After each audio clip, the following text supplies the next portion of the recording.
Okay, so this is one of those projects, I take on. I say, okay, I'm never going to take on one of these big projects again, and here we go. So a good customer said, well, we have a friend who has this C Melody. It's all repadded and everything, should be ready to go, and it was not even close. The biggest problem, the pads were too thick, so every pad was hitting on the back. They need to hit like this, and they were hitting like this. And then a couple of them were hitting like this. So it's really important to have the right thickness of pads, level tone holes, straight keys, straight rods, straight posts. And this checked all those, all in the wrong spot. I mean, unchecked them all, I should say. So the posts were crooked on the top. The top screw looked like a snake. The keys were all binding on each other. Most of the corks were too big or too small. Octave key wouldn't even come close to working. It was all bent up. And just, crazy stuff. It should have been a couple hours and 3 weeks of, piddling with it here and there between other things going on. It was pretty. It's all cleaned up nice and pretty. It had a little bit of a gold wash, but not much. And this is old Martin. So Martin made some of the greatest saxophones. I mean, I just sold a beautiful Martin that just sounded excellent, wonderful. So the big thing on these is the neck angle of them. You're literally playing. So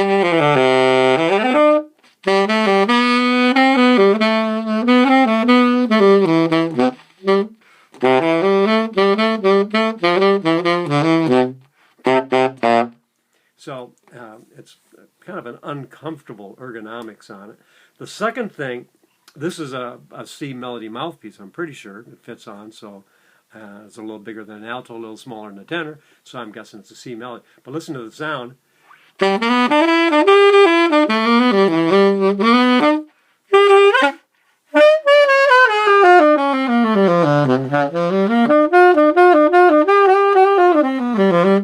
So my way I go, so just say this is a Volkswagen, 1600cc Volkswagen. We're going to put a Holley 750 on it. So I'm going to put my tenor metal mouthpiece on, and it's going to go on about a ½ inch past the cork, since it's a longer mouthpiece, to get it close to intonation. And they never were famous for it anyhow, but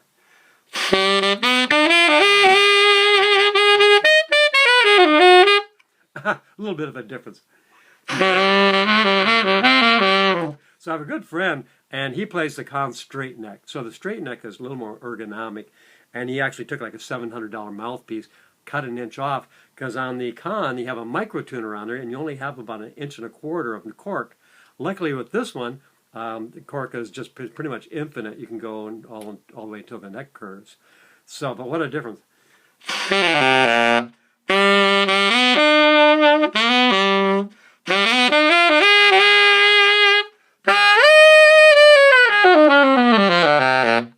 So it gets pretty wild with that, so you can actually keep up with the rest of the band instead of sounding like you got cotton down the belt.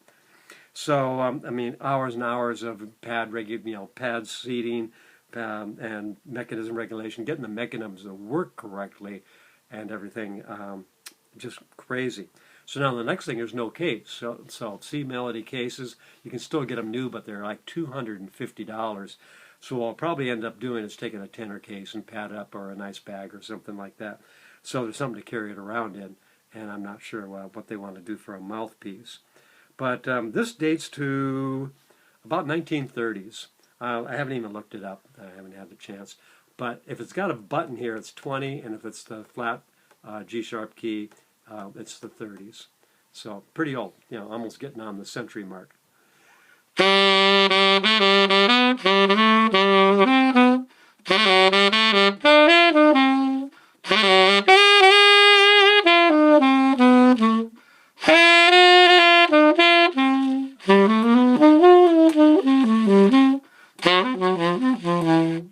So anyhow, there it is. Actually, pretty straight body, but you can see a couple of posts have been resoldered, which is always a sign that something's wrong. If the posts are unsoldered, that means you got to be exactly the right height. The screw has got to just push right through, and you'd have to take a hammer on this one to hammer it through. It does have the really cool soldered on tone holes that the Martins have, which they're famous for. And it got a nice little engraving on it. Nothing too spectacular. Some of them are engraved all the way down the bell, depending on which model. But nice pads in it now, nice big fat resonators. But it's going to sound like again, like it's got cotton in it without a decent mouthpiece. There's a guy in New Zealand making mouthpieces, but they don't fit the Bushers or the Martins. They only fit the Kahns because they have a very small neck, and it wouldn't even start on this neck, which is too bad.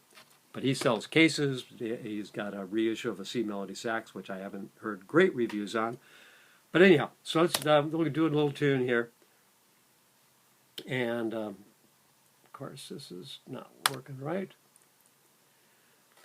and we'll see how this goes with a metal mouthpiece. I got a big ship in there. Oh, I know.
So there it is.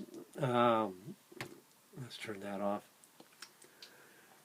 This lady from Korea or Tokyo jumps on and after every video. It just drives me crazy. So anyhow, there it is. But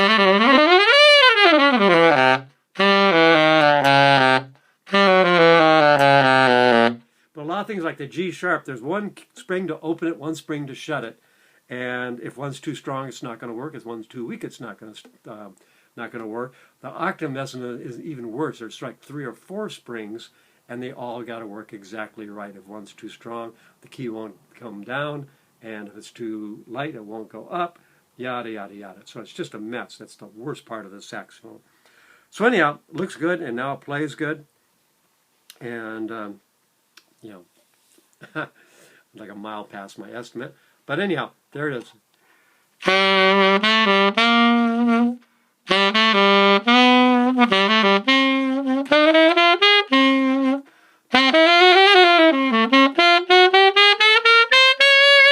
Not too bad in tune once you get that the mouthpiece on far enough.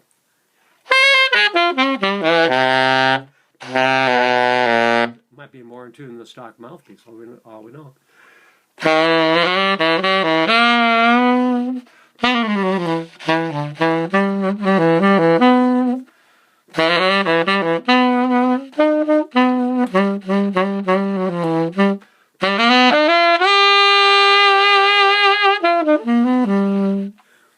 is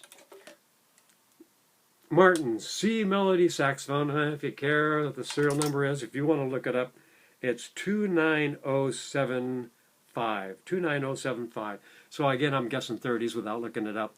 The Martin factory had a couple fires and they lost a lot of records. So there's a guy trying to reconcile all the serial numbers from people that know when they got them, and they can found the receipt in the case and they know exactly when it's purchased. But man, oh man, I've got a million of these in the cellar. I probably have 10 C Melodies. Most of them are cons, a bunch of straight necks, a couple bushers. I've even got a Holton, which is kind of cool. It's got an extra little trill key. So if anybody wants a C Melody, I'll give it to you, but you pay for the overhaul. So we're looking at between $600 and $700 for an overhaul case, mouthpiece, the whole thing all set up, ready to go. If you want to buy one as is, probably, $200, $250, and you can do it yourself, like this guy, but then charge, have me, charge you another $400 or $500 to get it playing. So anyhow, that's it. Martin C. Melody, finally ready for the big time. It's actually, these are usually pretty clean because after about 1930, they all went into the closet, so they're like a closet saxophone player's perfect instrument. So again, pretty darn straight. I haven't seen too many messed up ones, mainly because they don't get played. It just kind of went out of vogue about 10 years after they introduced them. So that's the cool thing. Well, that's not really the cool thing, but it's the last thing. And have a great time getting some beautiful weather here in the West Coast, and time to get out and get the surfboard going. All right, see ya.